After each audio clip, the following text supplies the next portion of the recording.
जी काही next taste असेल त्या नेक्स्ट टेस्टचा सिलेबस जो असेल, next test syllabus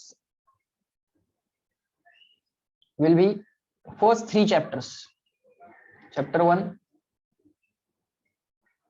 units measurement, dimension, basic mathematics. Units measurement, dimension, unit dimension measurement, basic maths.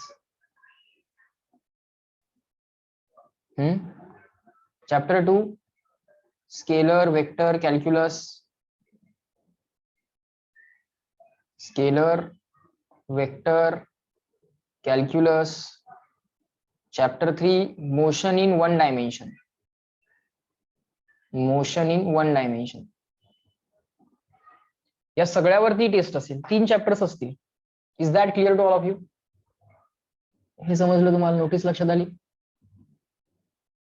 3 chapters असतील टेस्टला, पहिले 3, परत एकदा परत सगळं वाचावं लागेल, परत सगळ्या नोट्स बघावे लागतील, परत सगळे सॉल्व्ड एक्झाम्पल बघावे लागतील, परत सगळे मॉड्यूल मधले क्वेश्चन्स बघावे लागतील, परत सगळे ऍडिशनल क्वेश्चन्स बघावे लागतील.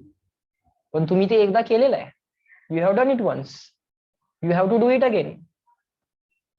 सोहम इज आस्किंग कधी होईल ही टेस्ट, आणि जी काही नेक्स्ट टेस्ट असेल ती टाइम वगैरे इन्फॉर्म केलं जाईल. You will be inform the time, date time वगैरे सगळं इन्फॉर्म केलं जाईल. पण तयारी चालू करा, त्यासाठी मी तुम्हाला हे सांगतो. So start it, start preparing for it. Okay, आता जो चॅप्टर चालू आहे त्याचे प्रिपरेशन साइड बाय साइड चालू राहीलच, पण ही रिव्हिजन पण साइड बाय साइड चालू राहिली पाहिजे. लक्षात घ्या, ही रिव्हिजन पण तुमची साइड बाय साइड चालू राहिली पाहिजे. याच्यावरती टेस्ट घेणार आहे मी. नेक्स्ट जी काय टेस्ट होईल ती या 3 चॅप्टर्स वरती होणार. ओके, साइड बाय साइड तुमचा आपला जो काय चॅप्टर आता चालू आहे मोशन इन प्लेन, तो पण चालू राहणार. ओके, सो हे फॉलो करा जे आता मी तुम्हाला सांगितलं. ओके,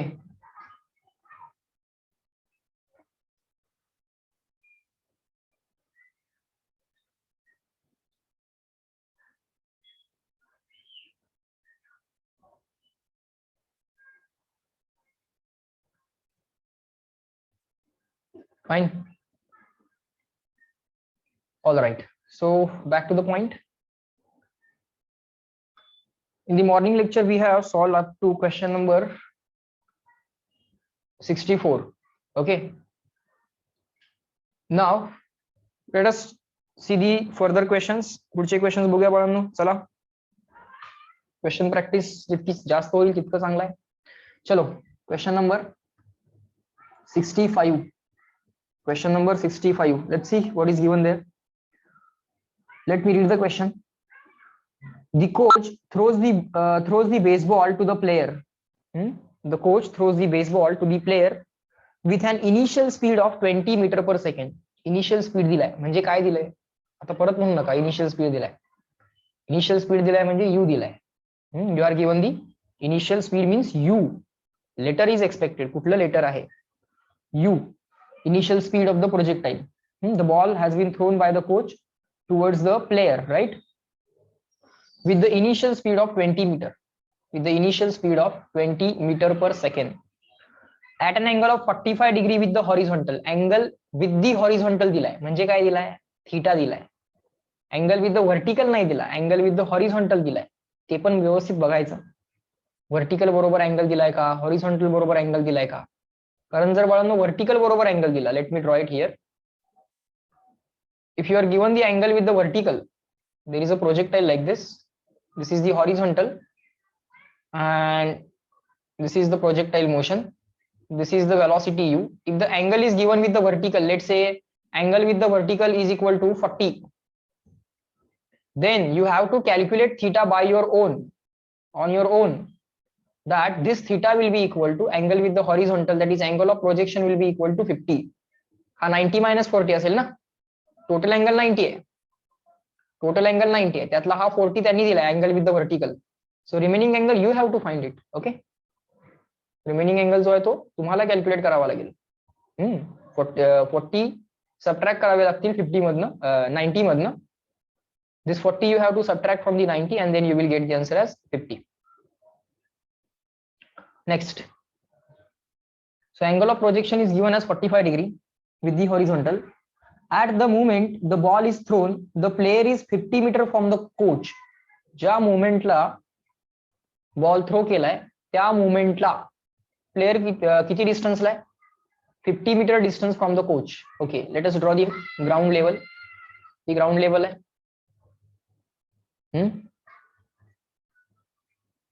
इथं कोच आहे, राइट? इथं प्लेयर आहे. The distance between the coach and the player is what? The distance between coach and the player has been given to be equal to 50 meter. हे सगळं काय काय दिलंय त्याला डायग्राम मध्ये कन्वर्ट करायचं वळण ते यायला पाहिजे. This distance has been given to be equal to 40 meter. बर, फ्रॉम द कोच. इथं प्लेयर आहे, इथं कोच आहे आणि कोच बॉल थ्रो करतोय. बर, at what speed and in what direction must the player run to catch the ball at the same height at which it was released? ज्या हाईटला ball release केलाय, सोडलाय, त्याच हाईटला जर बॉल कॅच करायचा असेल, आता या लेवलला बॉल थ्रो केला गेलाय असा, त्याच लेवलला बॉल, आपल्याला माहित नाहीये बॉल इथे येणार आहे, आपल्याला हे पण माहित नाहीये की बॉल इथे येणार आहे. मग बॉल जर समजा इथे येणार असेल तर प्लेयरला लेफ्टला रन करावं लागेल आणि बॉल जर राईटला येणार असेल तर प्लेयरला पण राईटला रन करावं लागेल. The player has to run leftward to catch if the ball hits here and if the ball hits here the player has to run rightward, right? So accordingly प्लेयरला डिसिजन घ्यावं लागेल. बघूया काय करावं लागेल, बघूया कुठली पॉसिबिलिटी आहे. आता कुठली पॉसिबिलिटी आहे? Either first possibility or the second possibility. यासाठी आपल्याला काय चेक करावं लागेल बाळांनो? रेंज चेक करावी लागेल. आपल्याला रेंज चेक करावी लागेल. रेंज जर इक्वल टू 50 असेल तर प्लेयरला रन करायची गरज नाहीये. The ball will itself come to the player. Range जर लेस दॅन 50 असेल तर बॉल इथं हिट होणार आणि रेंज जर मोर दॅन 50 असेल तर बॉल इथं हिट होईल. सो रेंज लेस दॅन 50 असेल तर प्लेयरला लेफ्टला रन करावं लागेल आणि रेंज जर मोर दॅन 50 असेल तर प्लेयरला राईटला रन करावं लागेल. बरोबर?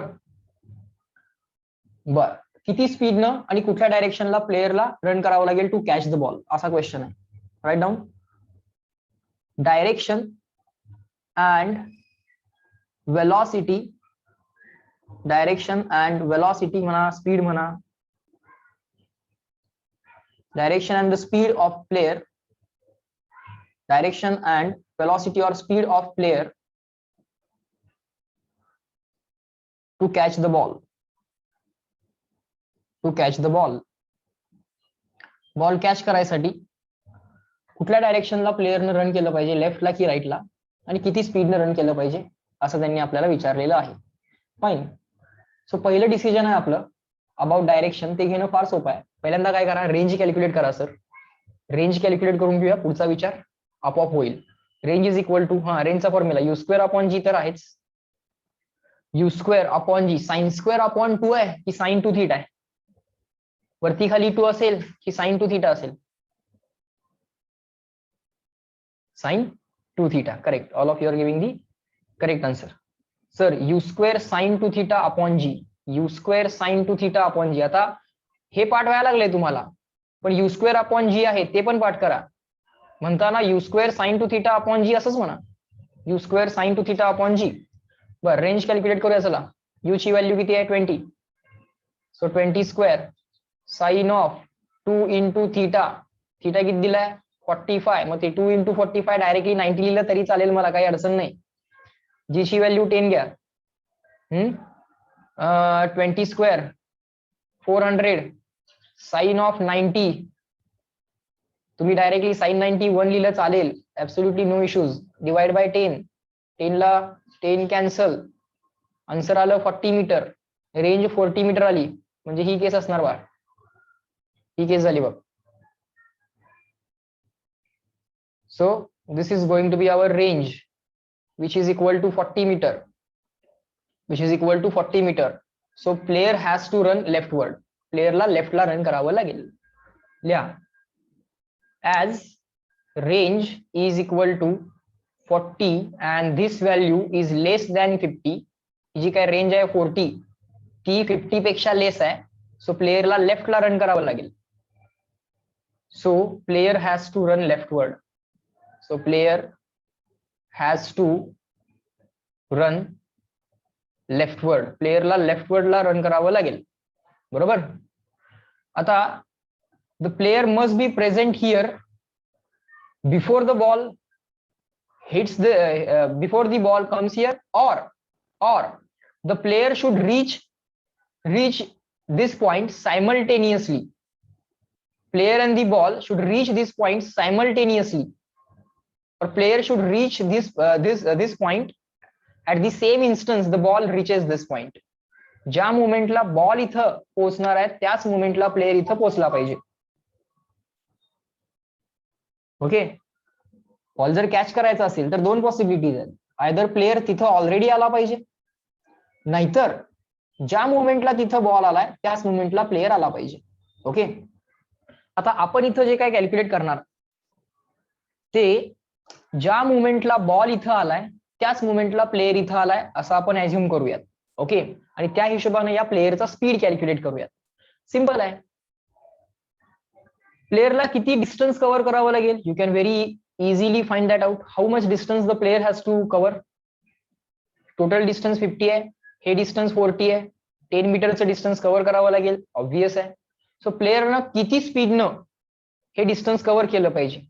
काय नाही, बॉल इथं यायच्या आधी एक तर तुम्ही तिथं पाहिजे, किंवा ज्या मोमेंटला बॉल आला त्याच मोमेंटला तुम्ही तिथं पाहिजे. ओके. सो पुढचं कॅल्क्युलेशन अगदी सिंपल आहे. Right down. Speed of the player should be equal to distance he has to cover and the time in which that distance to be covered. आता डिस्टन्स त्याला किती कव्हर करायचं आहे? 10 metre. किती time मध्ये cover करायचं आहे? In how much time he has to cover that distance? कोण सांगेल? काय येते तुमच्या डोक्यामध्ये? आता ते तुमच्याकडनं चालू व्हायला पाहिजे थिंकिंग. मी आन्सर येणार नाही याचा. किती टाइम मध्ये? कारण स्पीड काढायला डिस्टन्स आणि टाइम दोन्ही पाहिजे. What do you think? Logic सांगितलं तरी चालेल, मला काय एक्झॅक्ट आन्सर नको. सर एवढ्या टाइम मध्ये काय असला पाहिजे तो टाइम? लॉजिक काय असला पाहिजे? करेक्ट श्री. Very good.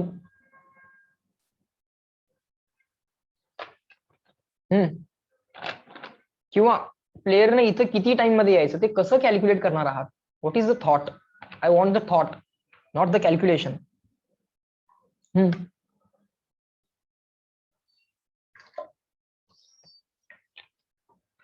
बोला.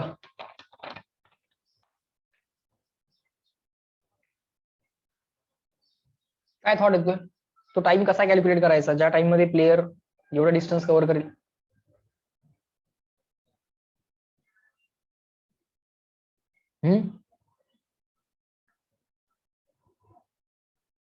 हा जो काय टाइम आहे ज्या टाइम मध्ये प्रोजेक्टाईल इथे येते, बरोबर ना? इनिशियली कोच इथं आहे, प्लेयर इथं आहे, दोघांमध्ये डिस्टन्स किती आहे? 50 मीटर. ज्या मोमेंटला बॉल थ्रो केलाय त्याच मोमेंटला प्लेयर रन करायला चालू करेल. बरोबर. ज्या मोमेंटला बॉल इथं आलाय त्या मोमेंटला प्लेयर पण इथं असेल. सो प्लेयर आणि बॉल यांची मोशन सायमल्टेनियस आहे. प्लेयर आणि बॉल यांची मोशन सायमल्टेनियस आहे. सो मोशन जर सायमल्टेनियस असतील तर दोघांना टाइम सेम लागतो. सो हा जो काय टाइम ऑफ फ्लाईट आहे, तेवढ्याच टाइम मध्ये प्लेयरनं इथनं इथं मुवमेंट केली पाहिजे, हे समजून घ्या. Okay. So here we have to write the time of flight, capital T. So now we will call this equation as 1, and now we have to figure out what is the time of flight. To find out time of flight, what is the formula? The formula is 2u sin theta upon g. Formula पाठ असलाच पाहिजे तुम्हाला. 2u sin theta upon g. U is given to be equal to 20. Am I right? U is given to be equal to 20. 2u sin theta. Theta is given to be equal to 45 degree. 2u sin theta upon g. G ची value 10 घ्या. 0 ला 0 cancel करा. 2 into 2 4 करा. sin 45 1 upon root 2. Answer आलं 4 upon root 2. Answer आलं 4 upon root 2. 1 upon root 2 directly पाठ असेल तुम्हाला, आहे की नाही? किंवा असं जरी लिहिलं तरी चालेल याला. 2 into 2 4 ला 2 into 2 upon root 2 असंही चालेल. रूट 2 अपॉन रूट 2 किती येणार? 2 अपॉन रूट 2 येणार रूट 2. √2 ची व्हॅल्यू 1.41. 1.41 ला 2 न मल्टिप्लाय 2.82 एवढे सेकंड. एक्झॅक्ट व्हॅल्यू तुम्हाला कुणीही विचारलेली नाही आहे टाइम ऑफ फ्लाईटची. सो हे एक्स्ट्रा कॅल्क्युलेशन आहे विच इज नॉट रिक्वायर्ड. हे जे काय कॅल्क्युलेशन केलंय मी आता, तुम्हाला टाइम ऑफ फ्लाईट कुणी विचारलाय का? नाही. सो उगाच इथं 2.82 कॅल्क्युलेट करून इथं लिहायचं नाही कुणीही 2.82. लक्षात घ्या. No one will calculate this extra thing. मी फक्त तुम्हाला दाखवायसाठी की yes we can calculate the time of flight. Exact त्याचा जो काय टाइम ऑफ फ्लाईट आहे तो आपण कॅल्क्युलेट करू शकतो, हे दाखवायसाठी मी तुम्हाला केलं. This much is enough. This much calculation is enough. I will call this as equation 2. And now I will put equation 2 in 1. Okay. So that will give me what? The speed with which the player has to run is equal to 10 upon capital T. Capital T किती आहे? 2√2. बरोबर. 5 आता हे किती झालं बघा? 10 upon 2 किती झालं? 10 upon 2 झालं 5 upon √2 as it is. आता हे √2 ने डिवाइड करताना डिवाइड बाय 1.41 लिहू नका, 1.414 लिहू नका, 1.41 लिहू नका. 1 अपॉन √2 डायरेक्टली पार्ट असलाच पाहिजे. What is 1 upon √2? हा, now your turn. Tell me what is 1 upon √2. Part करायला सांगितले होते रेसिप्रोकल तुम्हाला मी. काही पर्टिक्युलर रेसिप्रोकल्स पार्ट करायला सांगितले आहेत. 1 upon √2, 1 upon √3, 1 upon pi, 1 upon E. Very good Shreya. Everyone, what is 1 upon √2? Correct देवी, श्री, जियाना. मला सांग 1 अपॉन √2 0.5 असेल का जियाना? 1 अपॉन √2 0.5 असेल का? मग 1/2 काय आहे? जर 1 अपॉन √2 0.5 आहे तर 1/2 काय आहे? नाही. 1 अपॉन √2 आहे 0.707. करेक्ट शीतल, आर्या. कसं सांगितलं होतं मी ते काढायला? 1 अपॉन √2 जर तुम्हाला ठरवायचं आहे किती येतोय, काय करायचं सांगतो मी तुम्हाला. 1 अपॉन √2 पाहिजे ना. सो 1 अपॉन √2 इंटू 2 अपॉन 2 करा. परत 2 अपॉन √2 ला √2 करा. 2 अपॉन √2 ला √2 लिहा. 2 अपॉन √2 ला √2 लिहा, अपॉन 2 करा. √2 अपॉन 2 काढणं सोपं आहे. √2 किती असतोय? 1.414 अपॉन 2 करा. 1 ला डिवाइड नाही झालं 0. पॉइंट आला पॉइंट. 2 into 7 is 14. 1 ला भाग नाही गेला 0. 14 upon 2 7. 0.707. The answer is 0.707. In this way you can do the calculation. Okay, in this way you can do the calculation. So 5 in the bracket 1 upon √2. काय आहे 1 upon √2? 0.707. Multiplication किती येते बघा. 5 into 7, याला 71 जरी केलं तरी चालेल, नो इश्यूज. 71 केलं तरी चालेल. Answer 5 upon √2. आता ऑप्शन्स मध्ये बघायचं. 5 अपॉन √2 जर ऑप्शन मध्ये दिलेला आहे, दॅट्स इट. पुढचं कॅल्क्युलेशन करायची गरज नाही. But if required we can do it. We are capable of doing this calculation. 5 upon √2 किती आता? 3.535 बर. 3.535. That's it. झाला का बघा क्वेश्चन. या स्पीडनं प्लेयर लेफ्टला मूव्ह व्हायला पाहिजे, लेफ्टला रन केलं पाहिजे त्या प्लेयरनं, so that he can catch the ball. बरोबर का? ह्याच्यापेक्षा जास्त स्पीडनं तो जर रन केला तर तो आधीच येऊन तिथं थांबेल, बॉल येईल त्याच्याकडं, बरोबर का, आणि मग तो कॅच पकडेल. Is that okay? Are you able to imagine the things? Are you able to relate the things? Cricket बघता ना तुम्ही, प्लेयर आधीच येऊन थांबतो ना तिथं. प्लेयरनं जर आधीच येऊन थांबायचं असेल तर याच्यापेक्षा जास्त स्पीड पाहिजे. समजतंय का? मिनिमम एवढा तर पाहिजेच. याच्यापेक्षा जास्त स्पीड असेल तर प्लेयर तिथं आधीच येऊन थांबू शकतोय आणि मग बॉल थोड्या वेळाने येईल आणि मग प्लेयर तो बॉल कॅच करेल. ओके, बरोबर. हळूहळू त्या गोष्टी तुमच्या डोळ्यासमोर घडायला चालू होतील, इमॅजिन व्हायला चालू होईल, सगळं दिसायला चालू होईल. फार इंटरेस्टिंग आहे हे सगळं. हे इक्वेशन्स तुम्हाला सांगतायत की तुमचा स्पीड किती पाहिजे, मिनिमम एवढा तरी पाहिजे, याच्यापेक्षा कमी स्पीड नाही चालणार. अदरवाईज बॉल पहिल्यांदा तिथं पोहोचेल, जमिनीला तो टच होईल, मग तिथं पोहोचून काय उपयोग नाही. नेक्स्ट क्वेश्चन नंबर 66 लिहा. Question number 66, write down. At time t equal to 0, a small ball is projected from point A with a velocity of 60 meter per second at 60 degree angle. काय काय इन्फॉर्मेशन दिली बघा. At t equal to 0, at t equal to 0, a small ball is projected from point A, कुठेतरी point A आहे, let us take here the point A, somewhere the point A is there, with a velocity of v equal to 60 meter. The velocity v is equal to 60 meter per second at an angle of 60 degree. बर, angle of projection किती आहे? 60 degree. बर, sin 60 cos 60 सगळं पाठ पाहिजे. Neglect the atmospheric resistance, असंही तो आपण निग्लेक्टच करतो प्रत्येक क्वेश्चन मध्ये. Air resistance we have to neglect the atmospheric resistance and determine the two times T1 and T2. काय म्हटले? determine the two times T1 and T2 when the velocity of the ball makes an angle of 45 degree with the horizontal. बर, find time instances T1 and T2. Find time instances T1 and T2 when the ball makes, when the velocity, when the velocity makes an angle of 45 degree with the horizontal. Horizontal म्हणजे x axis. Find the time instances when the velocity, समजून घ्या नीट, when the velocity makes an angle of 45 degree with horizontal. बर, असे दोन time instances calculate करा ज्यावेळी व्हेलॉसिटीने किती angle केला असेल? 45 डिग्री विथ दी हॉरिझॉन्टल केला असेल. असे दोन टाइम इन्स्टन्सेस तुम्हाला काय करायचे आहेत? कॅल्क्युलेट करायचे आहेत. That's the question. Slowly we will try to find out the answer. Diagram त्याची आपण इथे काढूया. Okay, fine. So let me draw the diagram. You also draw the diagram, but draw the diagrams as big as possible. जेवढ्या मोठ्या diagram काढता येतील तेवढ्या काढत चला, so that everything can be shown in the diagram. बर, आता final velocity in the sense at time instance T1 ती जी काय फायनल वेलॉसिटी आहे आणि टाइम इन्स्टन्स T2 जी काय फायनल वेलॉसिटी आहे, या वेलॉसिटीजनी अँगल विथ दी हॉरिझॉन्टल किती केलेला पाहिजे आहे? त्यांना 45 केलेला पाहिजे आहे. बर, so try to understand.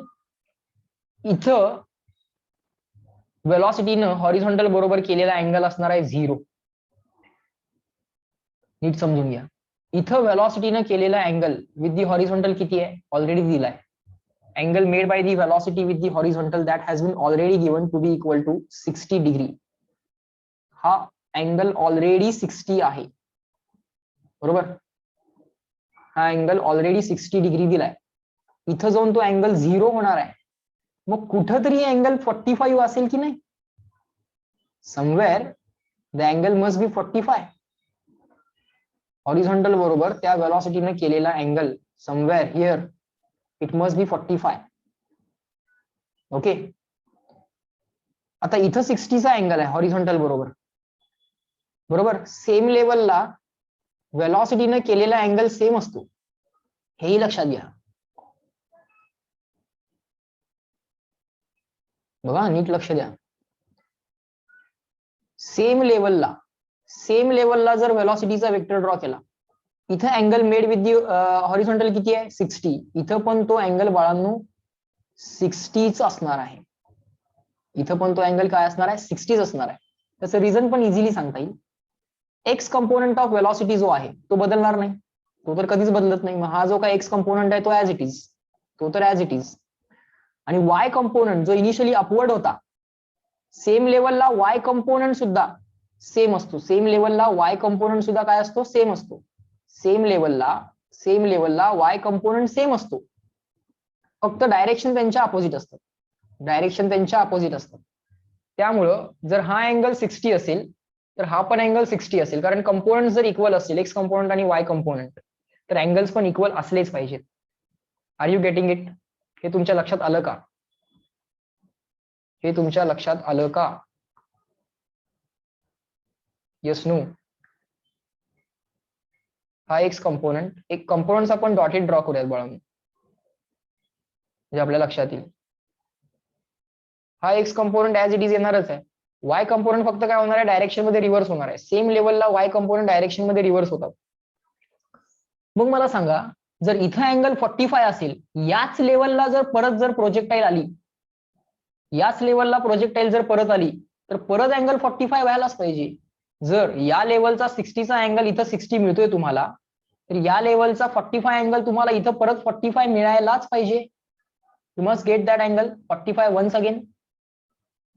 So म्हणून त्यांनी 2 टाइम इन्स्टन्सेस विचारलेले आहेत. when the velocity makes an angle of 45 degree, find those 2 time instances when the velocity becomes when the velocity makes an angle of 45 degree with the horizontal. समजायला लागले का? getting it? बघा जरा विचार करा. इथं टाइम इन्स्टन्स T1 असेल आणि इथं टाइम इन्स्टन्स T2 असेल.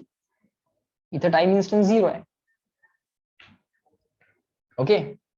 Now how we are going to tackle this? Very simple. What we are going to do is this one. See, we know if there is one vector which is making an angle of 45 degree with the x-axis. जर तो x axis बरोबर 45 degree angle करत असेल, तर तो y बरोबर पण 45 use करणार. जर x axis बरोबर केलेला अँगल आणि y axis बरोबर केलेला अँगल सेम असेल, तर एक्स कंपोनंट आणि वाय कंपोनंट दोन्ही सेम असलेच पाहिजेत. बोला येस नो. एक्स ऍक्सिस बरोबर 45 केलाय, तर वाय बरोबर पण 45 केलाय. तर एक्स कंपोनंट आणि वाय कंपोनंट दोन्ही इक्वल असलेच पाहिजेत, कारण एक्स बरोबर केलेला अँगल, एक्स ऍक्सिस बरोबर केलेला अँगल आणि वाय ऍक्सिस बरोबर केलेला अँगल इक्वल आहे. If the angle made with the x axis and the y axis both are same, then the x component and y component must be same. Okay. मग आता इथं जो काय x component असणार, तेवढाच वाय कंपोनंट इथं असला पाहिजे. इथं जो काय एक्स कंपोनंट असणार, तेवढाच वाय कंपोनंट पण तिथं असला पाहिजे. Okay. Try to understand. X component आणि वाय कंपोनंट इक्वल असले पाहिजेत, असं आता माझं म्हणणं आहे. I want to say that x component and y component shall be equal. Okay. when the angle is 45, x component of velocity and y component of velocity must be equal. कुठलाही vector असू दे, for any vector, if it is making an angle of 45 degree with the x axis, then automatically with the y axis it is making an angle of again 45. If the angle made with the x axis and y axis both are equal, तर त्या वेक्टरचे दोन्ही components, हा असेल v cos 45, हा असेल v sin 45. तसं म्हटलं तरी चालेल. हा अँगल 45 नाही ड्रॉ केला तरी चालेल. एक कंपोनंट कॉस, एक कंपोनंट साइन असं जरी लिहिलं तरी चालेल. अरे पण बा, कॉस 45 आणि साइन 45 दोन्ही सेमच असणार आहेत ना. कॉस 45 1/√2 आहे, साइन 45 1/√2 आहे. एक्स कंपोनंट वाय कंपोनंट दोन्ही सुद्धा दोन्हीच्या दोन्ही सेम येणार आहेत, लक्षात घ्या. ओके. बरं, एक्स कंपोनंट किती असणार आहे? सर, इनिशियल एक्स कंपोनंट जेवढा असतो तोच असतो कायम. एक्स कंपोनंट कधीच बदलत नाही. कुठला कंपोनंट बदलतो? वाय कंपोनंट बदलतो. एक्स कंपोनंट कधीच बदलत नाही. इनिशियल वेलॉसिटी यू आहे. इनिशियल वेलॉसिटी यू आहे. इनिशियल वेलॉसिटीचा एक्स कंपोनंट काय आहे? इनिशियल वेलॉसिटीचा एक्स कंपोनंट आहे यू कॉस 60. इनिशियल वेलॉसिटीचा वाय कंपोनंट काय आहे? U sine 60. बरोबर. हा यू कॉस 60 किती येतोय जरा चेक करा. बघा, सगळ्या कॅल्क्युलेशन डायग्राम मध्येच करायला लागलोय आपण. यू कॉस 60 इनिशियल वेलॉसिटीचा X component. Let us call it as u x.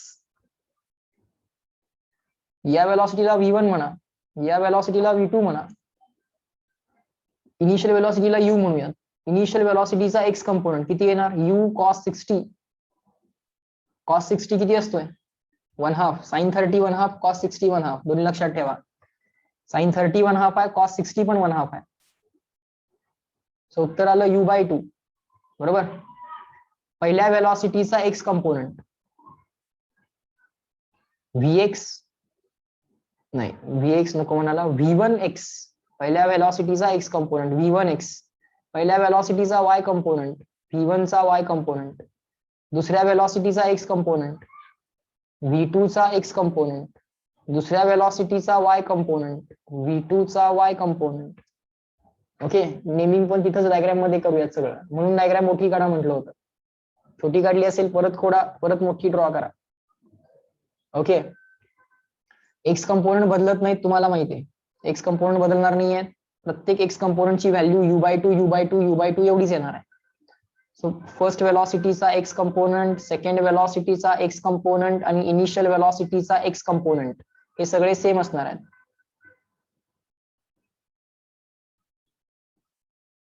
एक second, Harsh is asking something.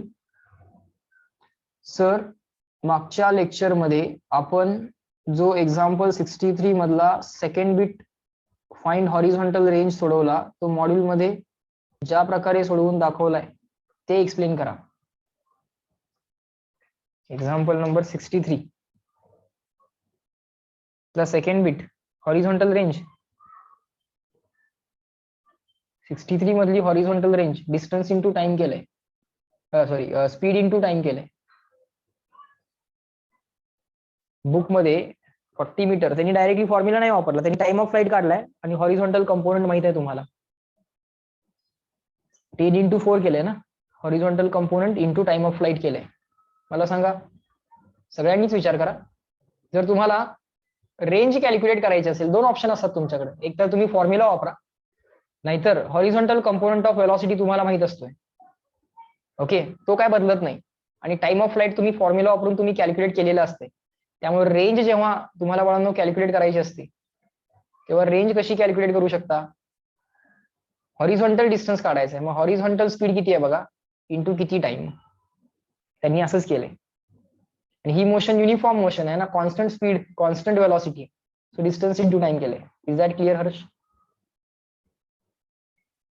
आपण फॉर्म्युला वापरला होता, u square sine two theta upon g. त्यांनी स्पीड इंटू टाइम केलंय. Got it? Shall we move ahead?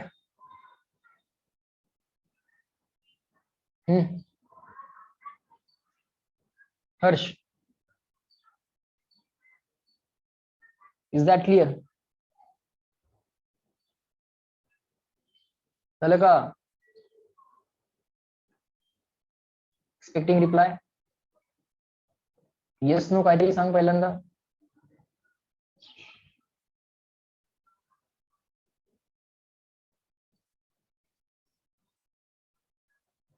Fine. या example मध्ये लक्ष दे, आता टायपिंग मध्ये वेळ घालवू नकोस. कुठल्याही वेलॉसिटीचा एक्स कंपोनंट सेमच राहणार आहे, तो काही चेंज होणार नाहीये. हॉरिझॉन्टल मोशन युनिफॉर्मच आहे, so that will be equal to u/2. Okay, तो तर u/2 असणार आहे. आता आपल्याला असं माहित आहे की फर्स्ट टाइम इन्स्टन्सला वेलॉसिटीने अँगल 45 केलाय, सेकंड टाइम इन्स्टन्सला पण वेलॉसिटीने अँगल 45 केलाय. ही व्हॅल्यू u/2 आहे, ही व्हॅल्यू u/2 आहे. आणि आपल्याला माहिती आहे वेक्टरनं जर अँगल 45 केला असेल एक्स ऍक्सिस बरोबर, तर वाय ऍक्सिस बरोबर पण तो अँगल 45 यूज करणार आहे. ऍक्सिस बरोबर केलेले अँगल्स इक्वल असतील. Okay, Harsh is again saying sir, म्हणजे 1 सेकंडला 10 मीटर पूर्ण करतो, म्हणून 4 सेकंडला 40 मीटर. हर्ष बाळ, त्या एक्झाम्पल मधनं बाहेर ये. आता जे एक्झाम्पल चालू आहे त्या एक्झाम्पल मध्ये ये. जर तुला एक मेथड माहित झालीये, फॉर्म्युला जर तुझ्याकडे असेल, काय तो बिट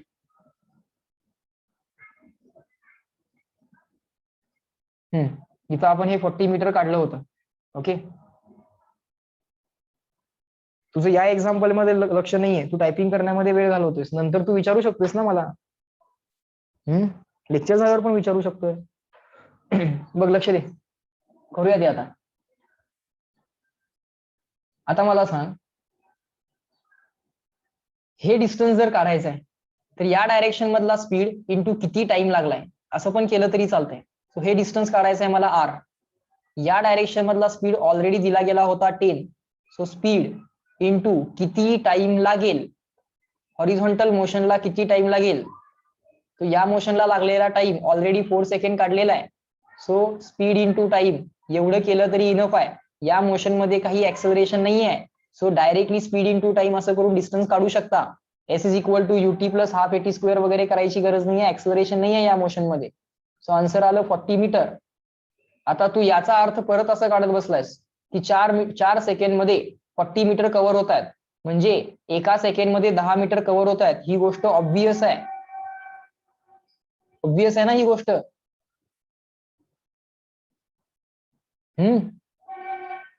युनिफॉर्म मोशन जर असेल तर डिस्टन्स कव्हर्ड हे इक्वल टाइम इंटरवल मध्ये इक्वलच असेल.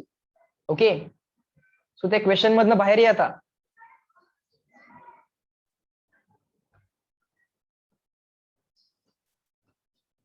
चला next, everyone concentrate here.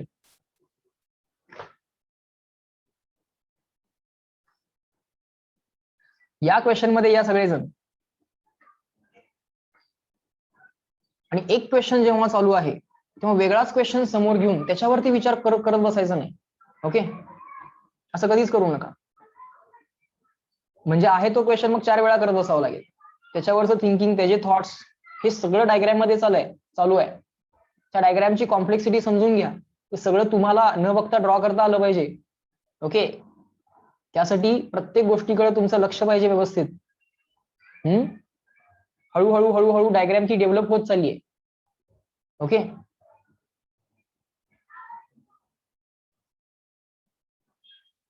just give me 1 second. The screen has stopped replying.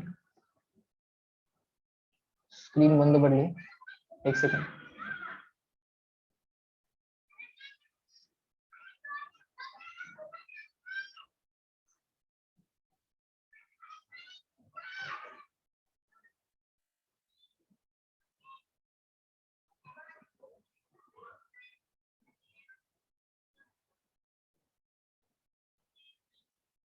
All right.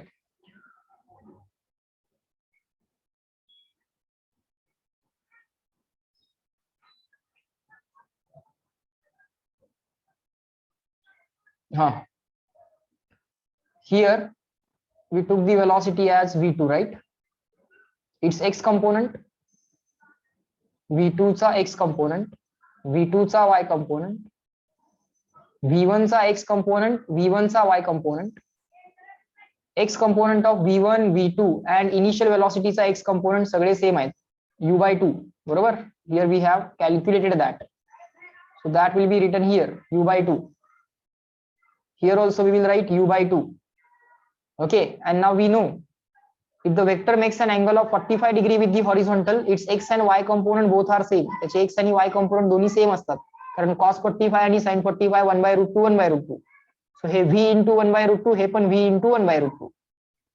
म्हणजे हा कंपोनंट आणि हा कंपोनंट दोन्ही सेम आहे.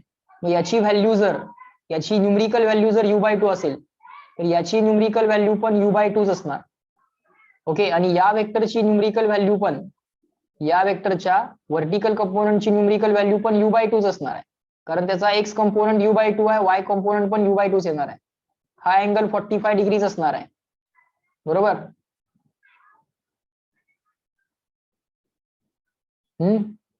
इथे अँगल 45 डिग्रीज आहे, राईट. हा तुमचा v2 चा x component which was equal to u/2. बर. सो आता आपल्याला काय करायचंय, टाइम इन्स्टन्सेस कॅल्क्युलेट करायचे आहेत, ज्या मुवमेंट्सना व्हेलॉसिटीज हॉरिझॉन्टल बरोबर 45 डिग्री आणि 45 डिग्रीचा अँगल करतील, असे टाइम इन्स्टन्सेस आपल्याला कॅल्क्युलेट करायचे आहेत. Okay, so how we are going to calculate those time instances, let's see how we are going to calculate those time instances. Let's see. Simple आहे.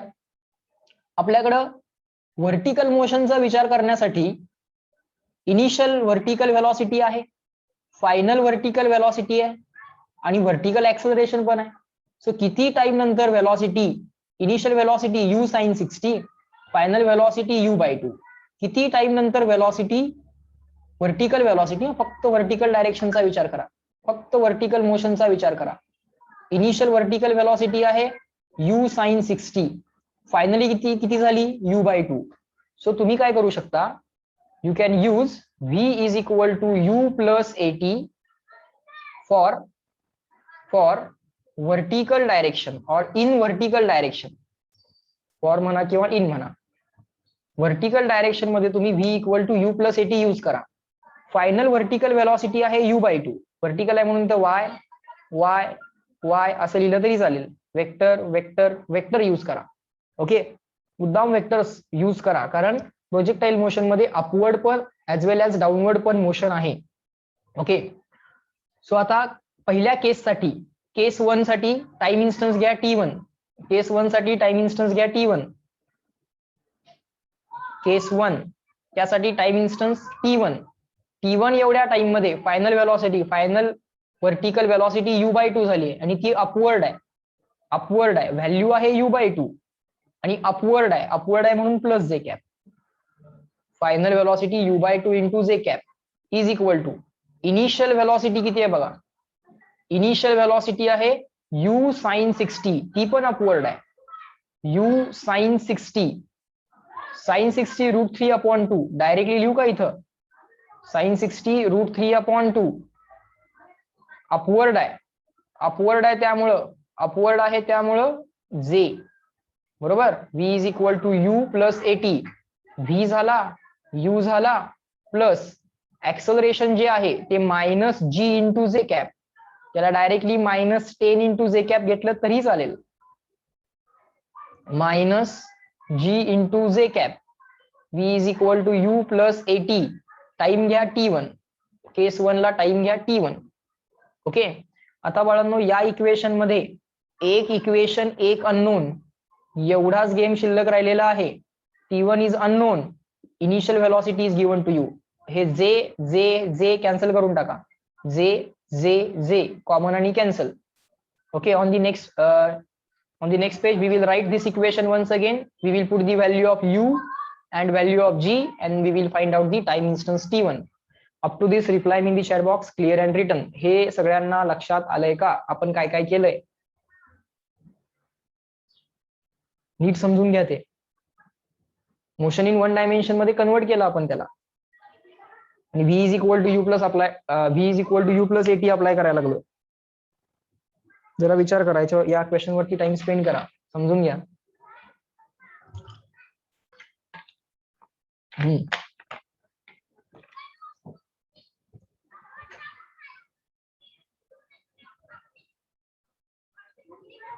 Okay. Next. आता बाळांनो हेच equation मी next page वरती लिहितो. चलो u/2 into जे cap is equal to u sin 60.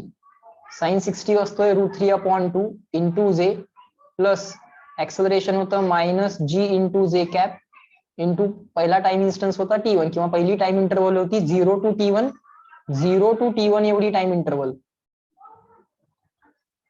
0 to t1 एवढी time interval म्हणजे t1 - 0 म्हणजे टाइम इंटरवल t1 झाली.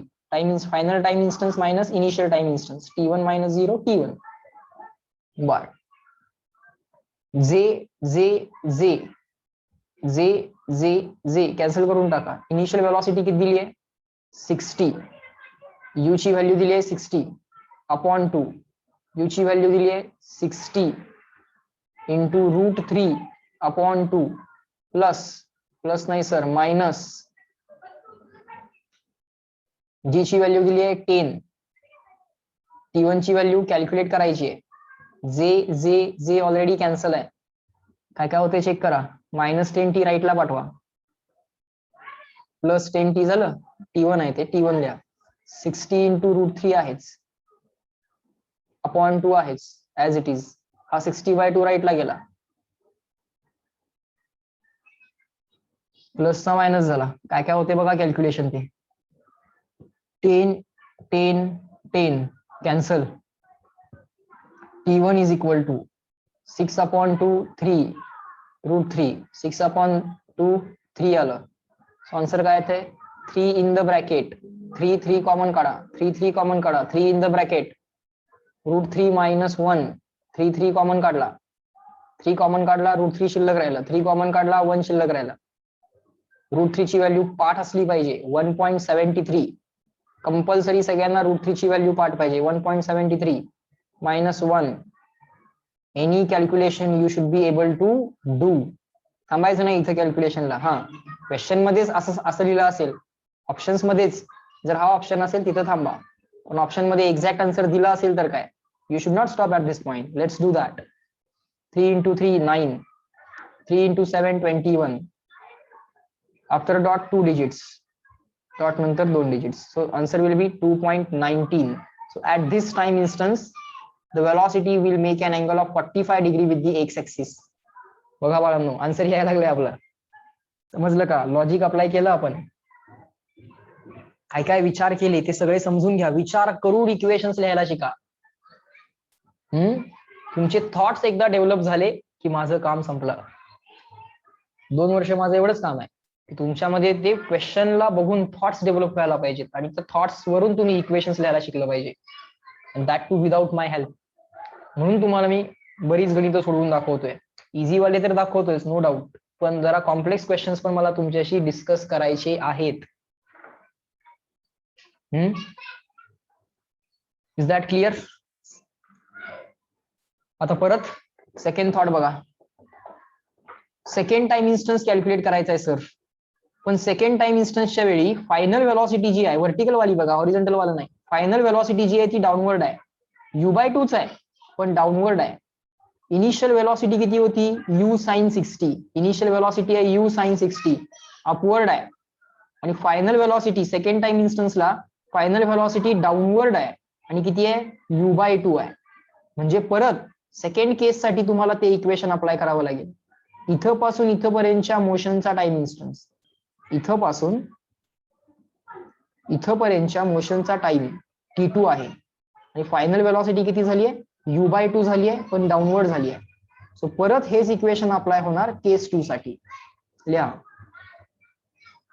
v is equal to u plus at, हेच अप्लाय होणार पण व्हर्टिकल डायरेक्शन मध्ये वेक्टर वेक्टर वेक्टर. आणि केस 2 साठी टाइम इंटरवल t2 घ्या. फायनल वेलॉसिटी जी आहे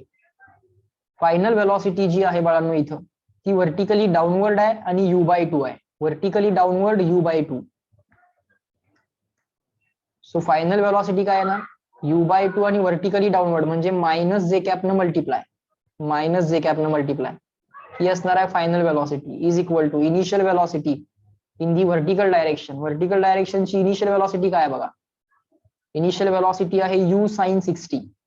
व्हर्टिकल मोशनची इनिशियल वेलॉसिटी आहे u sin 60, अपवर्ड आहे u sin 60 आणि अपवर्ड, u sin 60 आणि अपवर्ड म्हणजे इंटू जे कॅप प्लस व्हर्टिकल डायरेक्शन मधलं ऍक्सलरेशन मायनस जी इंटू जे कॅप, ते तर फिक्सच आहे no doubt, minus g into जे कॅप इंटू टाइम.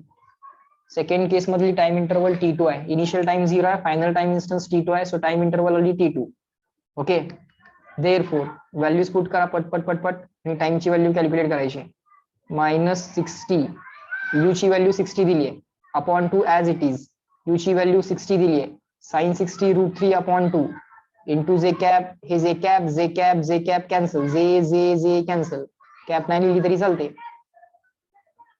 चालते, जे कॅप कॅन्सल, sin 60 √3/2 हे मायनस जी ची value 10, time t2 as it is, हा मायनस t2 लेफ्टला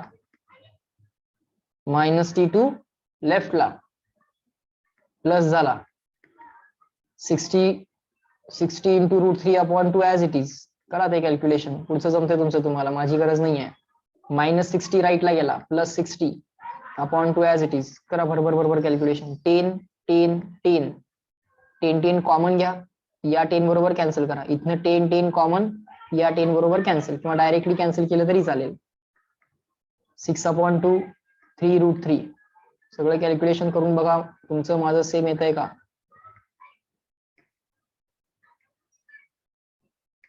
$1.73 + 1. बघा तुमचं माझं कॅल्क्युलेशन सेम येतंय का. आता मी भरभर कॅल्क्युलेशन करालोय कारण तुम्हालाही तसंच भरभर कॅल्क्युलेशन करायची सवय लागू दे. 3 × 3 9, 3 × 7 21, carry 2, 3 × 2 6, 6 + 2 8. These are my answers. Check what are your answers. बघा ते त्यांचं आन्सर, तुमचं आन्सर.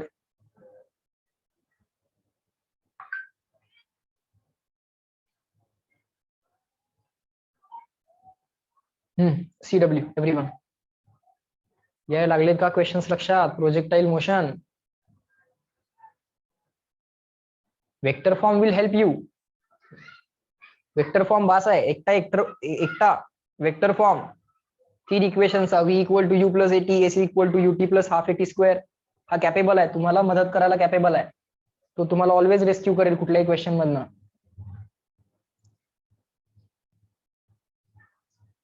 गुड. बघा या क्वेश्चन कडे एकदा परत एकदा बघून घ्या, टाइम स्पेंड करा त्या क्वेश्चन वरती, एकदा व्यवस्थित बघून घ्या त्याला काय काय केलंय, ती डायग्राम परत एकदा बघा, मग पुढे जाऊ अजून अजून काही क्वेश्चन सॉल्व्ह करू.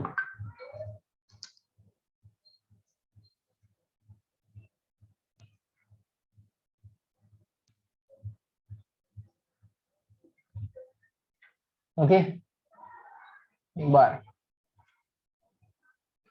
आता आणखीन एक इंटरेस्टिंग क्वेश्चन आहे बाळांनो, फार इंटरेस्टिंग क्वेश्चन आहे. We are now going to deal with that question. Let's see how we are going to deal with that question. Okay, question number 67. Question number 67, let us try to deal with that. A particle moves in the xy plane. ठीक आहे, projectile motion तर xy plain मध्येच होते. It is a two-dimensional motion along x along y, म्हणजेच particle moves in the xy plane with a constant acceleration along the negative y axis, along the constant acceleration a directed along the negative y axis. ठीक आहे, draw करूया, काय काय सांगितले ते लिहूया.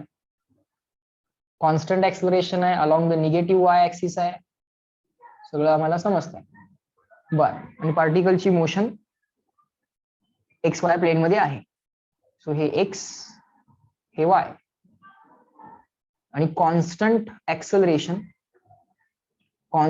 Acceleration आहे असं म्हणतात ए, त्याची डायरेक्शन आहे निगेटिव्ह वाय ऍक्सिस. बर,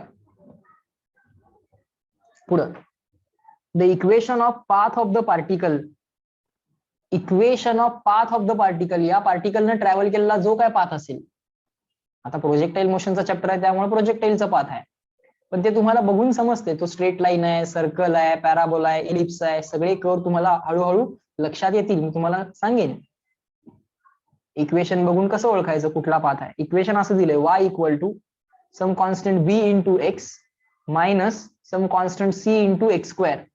Now y is quadratic in x, x चा स्क्वेअर आहे ना, y is quadratic in x. जर y is quadratic in x असेल तर तो काय असला पाहिजे सर, तो पॅराबोला असला पाहिजे. सर तो पॅराबोला असला पाहिजे.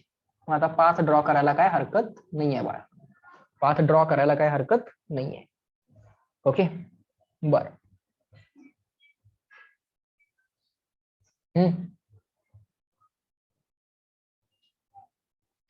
बर, पुढे आता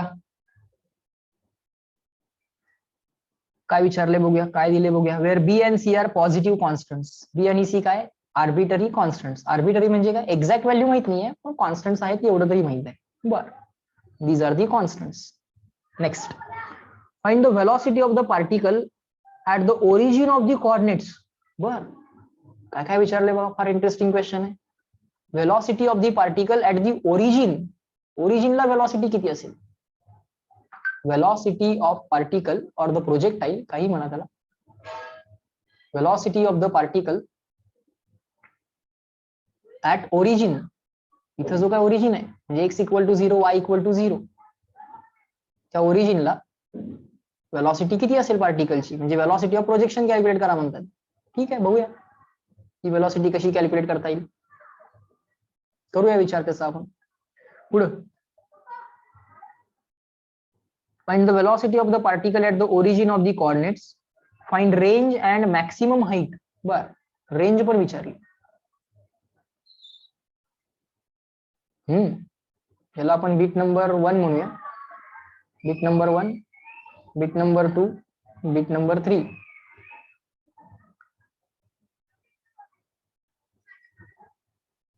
रेंज विचारतायत आणि मॅक्सिमम हाईट पण विचारतायत.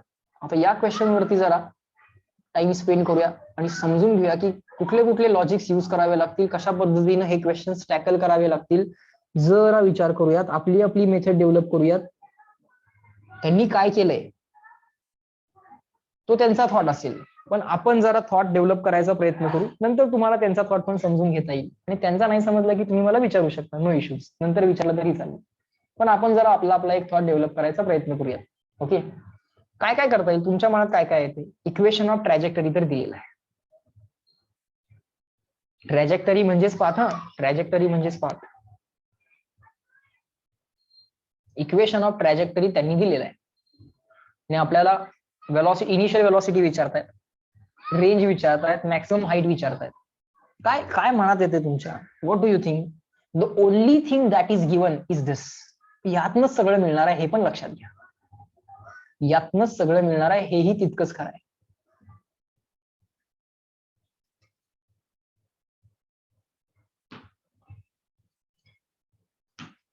काय काय थॉट येतो तुमच्या डोक्यामध्ये जरा विचार करा.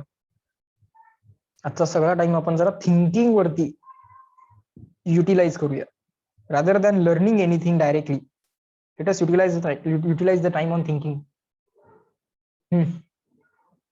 काय वाटते तुम्हाला? सगळं यातच असलं पाहिजे. काय करूया मग? आन्सर्स बी आणि सीच्या लँग्वेज मध्ये असणार आहेत, दुसरं काय असणार नाही. आन्सर सगळे बी आणि सीच्या लँग्वेज मध्ये असणार आहेत. श्रेया म्हणते dy/dx is equal to velocity. काय? dy/dx ही व्हेलॉसिटी असणार नाही. dy/dx या ग्राफचा स्लोप आहे.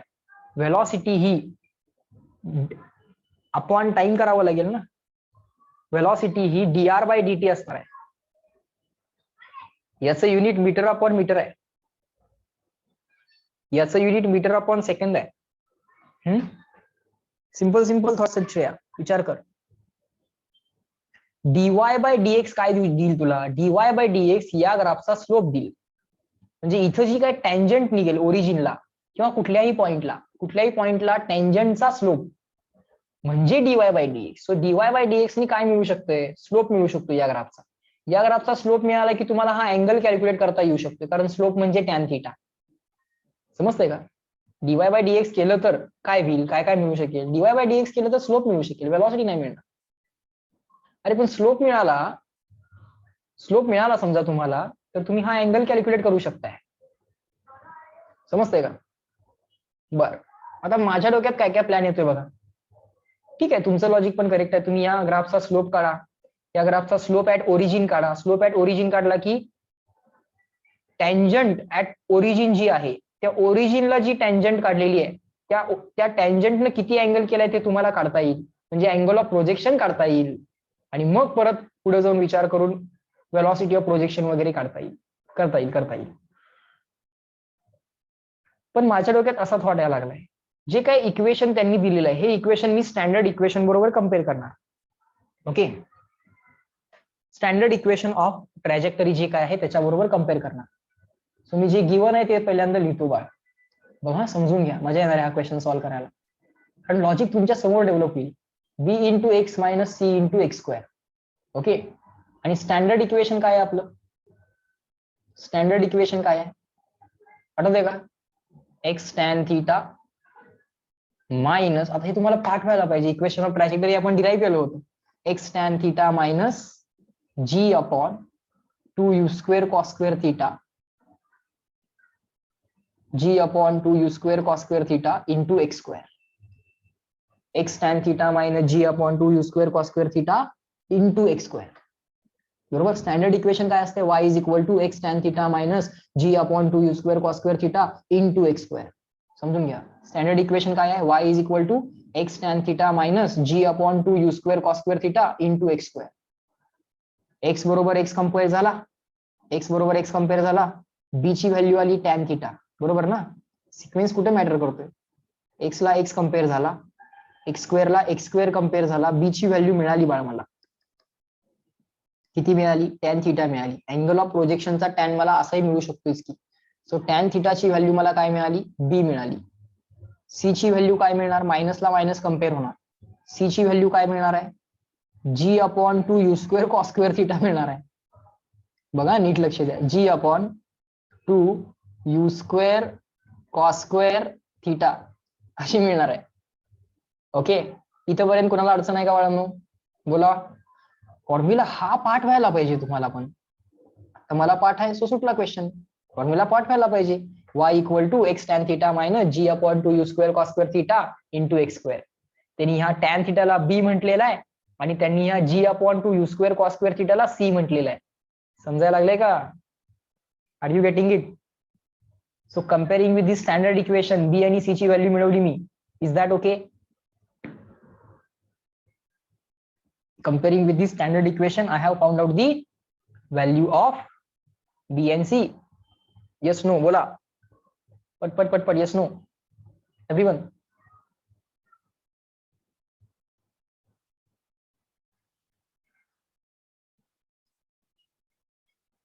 Good, very good. आता बाळ इनिशियल वेलॉसिटी पाहिजे आपल्या, velocity of the particle at origin म्हणजे इनिशियल वेलॉसिटी. किती सिंपल आहे, U equal to U square, इकडे घ्या, घेतला यू स्क्वेअर इकडं, is equal to G as it is ठेवा, डिवायडेड बाय, याला इक्वेशन 1 म्हणा, याला इक्वेशन 2 म्हणा, इक्वेशन 2 ला पुढं सिम्प्लिफाय करा, u square equal to G as it is, हा सी याला डिवाइड करायला, यू स्क्वेअर लेफ्टला गेलाय, g as it is, 2 as it is, त्यानंतर हा सी डिवाइड करायला आला आणि हा कॉस स्क्वेअर थिटा. आता थिटाची व्हॅल्यू माहित नाहीये सर, गिवन मध्ये थिटा तर नाहीये, गिवन मध्ये जर थिटा नसेल तर बाळा कॉस थिटाची व्हॅल्यू तुम्हाला कॅल्क्युलेट करावी लागणार, you have to calculate the value of cos theta. अरे बाळ जर तुला टॅन थिटा माहित असेल तर कॉस थिटा काढणं अगदी सिंपल आहे. If you know the tan theta you can very easily find sine and cos. तुम्हाला एक कुठलाही जरी माहित असेल, तुम्हाला साइन माहित आहे, तुम्हाला कॉस आणि टॅन काढता येतोय, तुम्हाला कॉस माहित आहे, तुम्हाला साइन आणि टॅन काढता येतोय, तुम्हाला टॅन माहित आहे, तुम्हाला साइन आणि कॉस काढता येतोय. काय शिकवलं होतं आठवतंय का तुम्हाला बघा. आता याला आपण इक्वेशन काय म्हणूया, याला इक्वेशन 3 म्हणूया. बेसिक इक्वेशन या दोन इक्वेशनला जरा रिअरेंज केलं, सेकंड इक्वेशनला रिअरेंज केलं, यू स्क्वेअरची व्हॅल्यू मिळाली. पण सर यू ची व्हॅल्यू मिळवण्यासाठी कॉस थिटा माहित होणं गरजेचं आहे. We have to find out cos theta.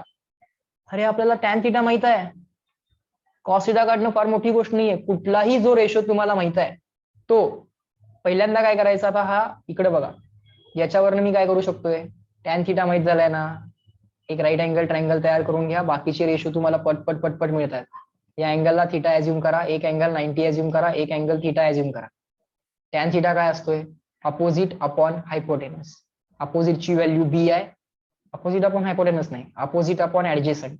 Tan theta काय असतोय, अपोजिट अपॉन ऍडजेसंट.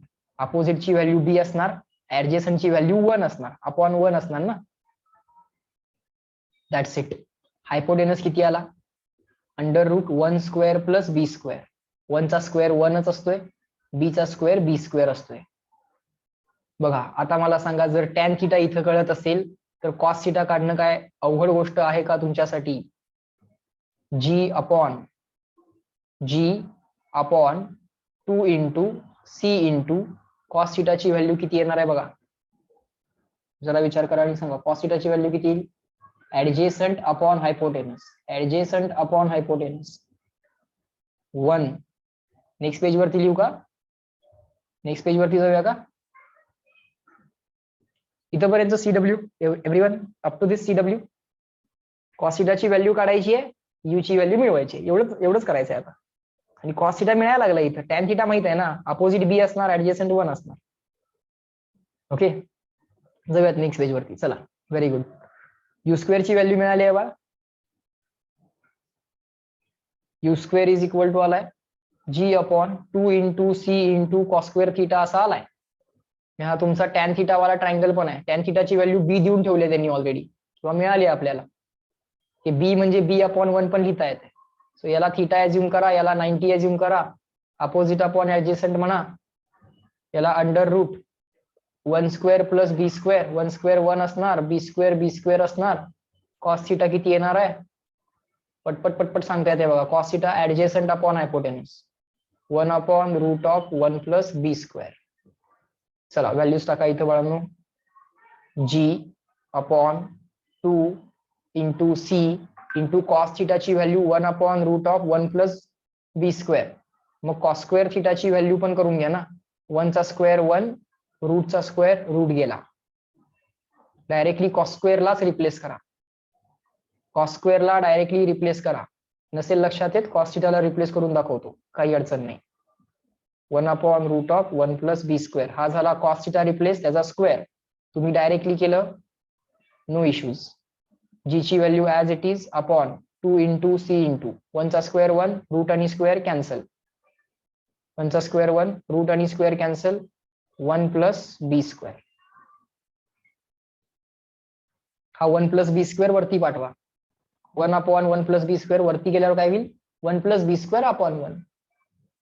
सो जी अपॉन 2 सी हा वरती गेला की रेसिप्रोकल, ब्रॅकेट टाका त्याला व्यवस्थित. 1 + b² वरती गेला, अपॉन 1 खालीच आहे, लिहायची काही गरज नाही. हा आला u² आणि फायनली u मिळणार √g/2c 1 + b². गंमत लक्षात आली? काय काय करावं लागेल लक्षात आलं? मी स्टँडर्ड इक्वेशन बरोबर कम्पेअर केलं. मी काही dy/dx वगैरे कॅल्क्युलेट करत बसलो नाही. I just compared the given equation with the standard equation, then I rearranged the equation for u and then I replaced the value of cos theta because I knew tan theta. Check kara, that's my logic. Is that okay? Straight forward way develop केला ना, standard बरोबर compare आणि u ची value rearrangement करून काढली, standard बरोबर compare केलं. Is that okay? CW.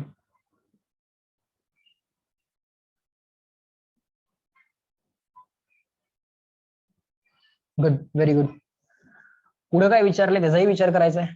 अजून काही गोष्टी कॅल्क्युलेट करायच्या. एक आन्सर तर झालं, एक आन्सर तर झालं. पुढचा विचार करूया बघा. अजून काय कॅल्क्युलेट करायचं? रेंज कॅल्क्युलेट करायची आहे. ठीक आहे, बघूया की रेंज कॅल्क्युलेट कशी करता येईल. चला नेक्स्ट पेजवर रेंज कॅल्क्युलेट करूया आपण मिळून. रेंजचा फॉर्म्युला माहित आहे तुम्हाला. You know the formula for range. What is the formula for range? u², sorry I should write properly, u² sin 2θ/g. आता पाठ झाला असेल. 2 वरती पण लिहायचा नाहीये, खाली पण लिहायचा नाही, डायरेक्टली समोर लिहायचा आहे, 2θ लिहायचा आहे. u² sin 2θ/g. आता sin 2θ तर काय डायरेक्टली नाहीये तुमच्याकडे, बर, पण u² तर आहे. u² आहे तुमच्याकडे डायरेक्टली. इथं बघा, you directly have the value of u². u² ची व्हॅल्यू आहे, so don't worry about it. So u² ला बाळांनो टिक मार्क करा. त्याचा इथे विषय संपतोय. जी ची व्हॅल्यू, जी चालतोय इक्वेशन मध्ये, फायनल आन्सर मध्ये जी ऍज इट इज ठेवायचं आहे. sin 2θ ची काहीतरी बाळांनो अरेंजमेंट करावी लागेल, कारण थिटा क्वेश्चन मध्ये त्यांनी, थिटा हा सिम्बॉल क्वेश्चन मध्ये त्यांनी दिलेला नाही आहे, सो आन्सर मध्ये तो चालणार नाही. सो ह्या sin 2θ ला काहीतरी तुम्हाला ऍडजस्टमेंट शोधावी लागेल. काय ऍडजस्टमेंट आहे सांगा? काय तुमच्या मनामध्ये विचार येतोय की सर sin 2θ तरी त्यांनी दिलेला नाहीये, मग आपल्याला काहीतरी करून रिप्लेस करावं लागेल sin 2θ ला. सो तुमच्या डोक्यामध्ये, ब्रेनमध्ये तो थॉट डेव्हलप व्हायला पाहिजे की how we are going to replace this sin 2θ. Correct Sheetal? Very good Devi. Subhan, Shri, Shreya, correct आहे तुझं म्हणणं पण श्रेया, करेक्ट आहे. सर टॅनच्या लँग्वेज मध्ये करू शकतो आपण 2 tan θ/1 + tan² θ. बघा श्रेयानं आन्सर काय सांगितलंय? sin 2θ ची व्हॅल्यू, बघा 2 आन्सर मिळाले आणि दोन्ही करेक्ट आहेत. sin 2θ ची व्हॅल्यू, काही लोक म्हणतायत सर 2 sin θ cos θ करूया, ठीक आहे की, पण श्रेयानं दिलेला वे फास्ट आहे. का सांगतो मी? 2 tan θ/1 + tan² θ असा sin 2θ चा डायरेक्ट फॉर्म्युला आहे. जी लोक हा फॉर्म्युला वापरतील त्यांना 2 रिप्लेसमेंट कराव्या लागतील, sin θ आणि cos θ च्या, आणि श्रेयाला एकच रिप्लेसमेंट करावी लागेल tan θ ची. दोन्ही रिप्लेसमेंट करू शकता तुम्ही, काही अडचण नाही. तुमच्याकडे बघा इथं सगळं आहे, साइन कॉस टॅन सगळं आहे. Go with any way that you want. Tan theta तुम्हाला माहित आहे, अपोजिट अपॉन ऍडजेसंट. तुम्हाला साइन थिटा पण माहित आहे, काही इश्यू नाही. Sine theta opposite upon hypotenuse, b/√1 + b², no issues. तुम्हाला कॉस थिटा माहित आहे, ऍडजेसंट अपॉन हायपोटेनस, ऍडजेसंट आहे 1, हायपोटेनस आहे 1 + b², √1 + b². साइन ला रिप्लेस करा, कॉस ला रिप्लेस करा, चालेल. डायरेक्टली टॅन ला रिप्लेस करा, absolutely fine, absolutely fine. I will select this way. For this question, I will select this way because I want to do only one replacement. Okay. So sin 2θ I will directly replace as 2 tan θ/1 + tan²θ. बघा different ways, एकाच फॉर्म्युलेचे different forms जर माहित असतील, या sin 2θ चे दोन्ही forms जर तुम्हाला पाठ असतील तर काम जरा सिंपल होऊ शकते ना. 2 tan θ/1 + tan²θ असा म्हणून तुमचा sin 2θ रिप्लेस झाला. हा upon G as it is, आणि हा अपॉन जी इथे लिहिला तरी चालेल. u² ला रिप्लेस करायचं आहे, अजून करूया. 2 tan θ/1 + tan²θ. It is absolutely fine to go with this way. Okay, no issues, you will get the same answer. हा यू स्क्वेअर ची व्हॅल्यू डायरेक्ट आहे. तुम्ही यू स्क्वेअर अपॉन जी ची व्हॅल्यू जरी काढली ना बाळांनो तरी चालेल, no issues. U square upon G directly काढा ना, 1 + b² upon 2c, 1 + b² upon 2c मागच्या स्लाइड मध्ये काढलं होतं आपण. U square upon G directly काढलं तरी चालेल. मी आता यू स्क्वेअरला लिहितोय g upon 2c in the bracket 1 + b². या इक्वेशनला मुद्दाम इक्वेशन 4 म्हणतो, म्हणजे तुमच्या लक्षात येईल की कुठलं इक्वेशन वापरलं जात आहे. त्याला इक्वेशन 5 म्हणूया. यू स्क्वेअर ची व्हॅल्यू येणार आहे g upon 2c into 1 + b². बर लिहा. यू स्क्वेअर ची व्हॅल्यू काय आली, g अपॉन 2c. हा everyone do the substitution along with me. g upon 2c in the bracket 1 + b². You square ची व्हॅल्यू झाली, ब्रॅकेट टाका, अपॉन g आहेच, आणि परत पुढं 2 tan θ. आता tan θ ला पण रिप्लेस करायचं ठरलंय आपलं, आणि tan θ किती आहे आपला, b/1 म्हणजे बीच आहे, b/1 म्हणजे बीच आहे. सो tan θ ला पण डायरेक्टली बाळांनो रिप्लेस करा. tan θ रिप्लेस झाला, 2 ॲज इट इज झाला, 1 + tan² θ. tan θ b आहे, मग tan चा स्क्वेअर b² असेल. tan θ b आहे, मग tan चा स्क्वेअर b² असेल. ठीक आहे, या g ला हा g कॅन्सल करा. इथं न्यूमरेटर मध्ये 1 + b² आलं. सो फायनल आन्सर काय यायला लागले बघा, the final answer that I am getting for the range, therefore final answer for the range is equal to. आता मला हा 1 + b² आणि हा 1 + b² कॅन्सल होताना सरळ सरळ दिसतोय. हा 1 + b², 1 + b², हा 2 कॅन्सल होताना दिसतोय, पण तरी सुद्धा मी प्रॉपरली व्यवस्थित लिहितोय. तुम्ही डायरेक्टली लिहिलं, नो इश्यूज. तुम्हाला ते आयडेंटिफाय होऊन डायरेक्टली करता येणं एक्सपेक्टेड आहे. Upon 2c as it is, upon 1 + b² as it is. आता तो c आणि ब्रॅकेट एकसारखा नाही दिसला पाहिजे, त्याची पण काळजी घ्या. नाहीतर c ला ब्रॅकेट कॅन्सल केला आणि सर सिली मिस्टेक झाली, असलं काय नको. सगळ्या बारीक सारीक गोष्टी मी तुम्हाला सांगतोय, त्या सगळ्या गोष्टींना व्यवस्थित लक्ष देऊन ऐका. हा 1 + b², हा 1 + b², ब्रॅकेट कॅन्सल होतोय, 2 ला 2 कॅन्सल होते. आन्सर b/c यायला लागलंय. That's it. आन्सर b/c येत आहे. बोला,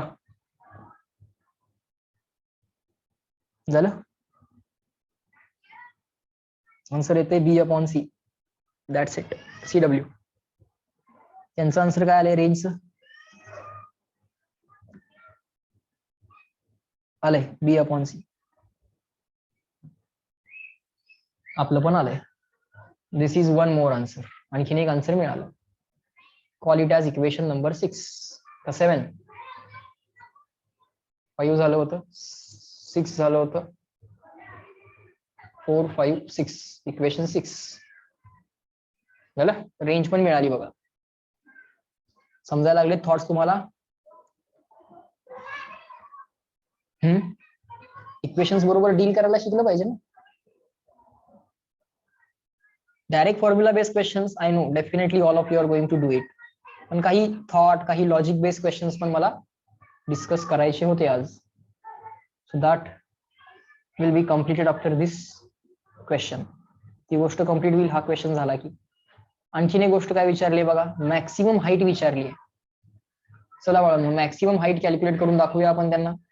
maximum height h in the language of b, c आणि acceleration due to gravity g. b, c आणि g च्या लँग्वेज मध्ये त्यांना आता h ची व्हॅल्यू कॅल्क्युलेट करून दाखवूया. Not a big deal, not at all a big deal. हा, h is equal to u² sin² θ upon 2g. सगळ्याला टिक मार्क येणार आहे. साइन θ माहित आहे तुम्हाला, u² माहित आहे तुम्हाला, g चालतोय इक्वेशन मध्ये. That's it. u² सबस्टिट्यूट करा, नेक्स्ट स्टेपला उत्तर आहे. काय आहे u², g/2c in the bracket 1 + b². u² ला रिप्लेस करा. कसं केलं, g/2c in the bracket 1 + b². आता ब्रॅकेट स्क्वेअर ब्रॅकेट काढा, म्हणजे c बरोबर कन्फ्युज नाही होणार. हा u² रिप्लेस झालाय, पुढं साइन θ चा स्क्वेअर करायचा आहे. साइन θ चा स्क्वेअर. तर साइन θ कुठे आहे बघा, काय साइन θ, हा साइन थिटा काय आहे b upon root of 1 plus B square. Sine theta काय आहे b upon root of 1 plus B square. या इथं साइन थिटाची व्हॅल्यू लिहा b upon root of 1 plus B square. हा झाला साइन थिटा. त्या साइन थिटाचा बाळांनो स्क्वेअर करा डिवायडेड बाय हा 2g ऍज इट इज आहे.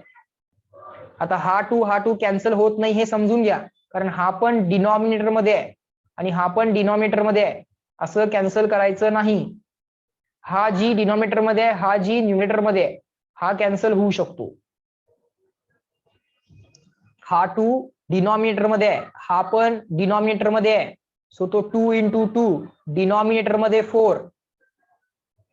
हा 1 plus B square as it is.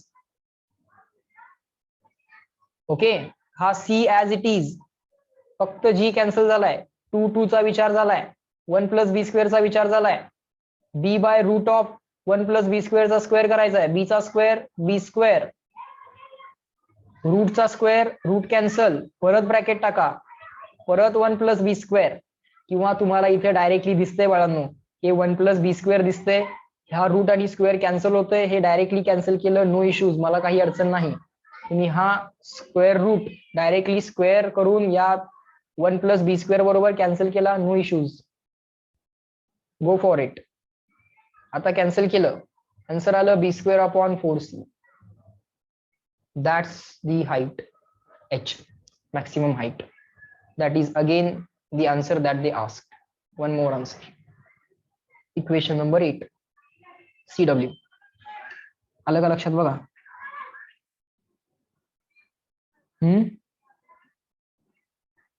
बोला बाळांनो इज दॅट क्लिअर. समजलं का तुम्हाला लक्षात आलं का ते. इक्वेशन ऑफ ट्रॅजेक्टरी दिल्यानंतर काय काय काय काय काय काय करावं लागतं. स्टँडर्ड बरोबर कम्पेअर केलं ना पुढचं सगळं आपोआप होतंय. एकदा तुम्हाला टॅन थिटा किंवा साइन थिटा किंवा कॉस थिटा कळाला एक कुठला तरी रेशो कळू दे बाकीचे सगळे काढता येतात. साइन कळाला तरी चालेल कॉस कळाला तरी चालेल टॅन कळाला तरी चालेल बाकीचे दोन काढता येतात आणि मग काय फॉर्म्युलेमध्ये फक्त पुट करायचंय. Okay so are the things taught in this lecture clear to all of you. Basically the logics rather than calculation, the logics that we implemented and the logic which has been converted into the mathematical equation. Is that clear? कारण logic implement केल्यानंतर त्याचं ultimately mathematical equation व्हायला पाहिजे. बोला आता सगळेजण everyone are the things taught in today's lecture clear to all of you. आता तुम्हाला काय डाऊट असेल आता त्यांची मेथड तुम्ही बघा ना आणि ती तुम्ही समजून घ्यायचा प्रयत्न करा. ओके असं काही कंपल्शन नाहीये बाळांनो की तुम्ही त्यांच्याच मेथडनी केलं पाहिजे असं काही कंपल्शन नाहीये. ओके जी मेथड तुम्ही प्रॅक्टिस करता ती सिंपल असते लक्षात घ्या. सिंपल म्हणजे काय असतं सोपं म्हणजे काय असतं जे प्रॅक्टिस करून आलाय त्याला सिंपल आणि त्याला सोपं म्हणतात. ओके मी एखाद्या गोष्टीला सोपं म्हणणं आणि तुम्ही एखाद्या गोष्टीला सोपं म्हणणं यात फरक असू शकतो. जी गोष्ट तुम्ही प्रॅक्टिस कराल त्यांची मेथड तुम्ही जाऊन प्रॅक्टिस केली तर ती मेथड सिंपल वाटेल तुम्हाला. माझी मेथड जाऊन केली तर माझी मेथड सिंपल वाटेल. ओके दोन्ही मेथड समजून घ्या काही अडचण नाही. दोन्ही मेथड समजून घ्या पण त्यातली जी तुम्हाला सिंपल वाटते ती यूज करा. ऑलवेज असंच करा. बोल बाळ हर्ष आता हे सगळे क्वेश्चन समजले का. यातला कुठला पॉइंट रिपीट करायचा आहे का चेक कर.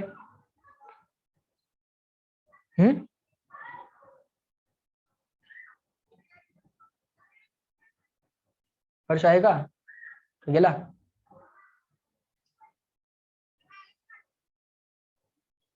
आहे ठीक आहे. आता त्यांच्या मेथड तुम्ही बघून घ्या त्यातली जर तुम्हाला कुठली जर नाही समजली तर मला विचारा सेपरेट विचारा आपण. ओके म्हणजे काय होईल लेक्चरला जो क्वेश्चन आपण फोकस केलाय की नाही त्याच्यावरती आपलं रिग्रेस थिंकिंग होईल. ठीक आहे बाळांनो थांबूया लेक्चरला या इथं आपण पुढच्या सगळे जे काय गोष्टी आहेत त्या सगळ्या पुढच्या गोष्टी आपण नेक्स्ट लेक्चरला बघूयात. Okay good day to all of you. चलो bye bye everyone. Let me end the lecture at this point. Yes bye.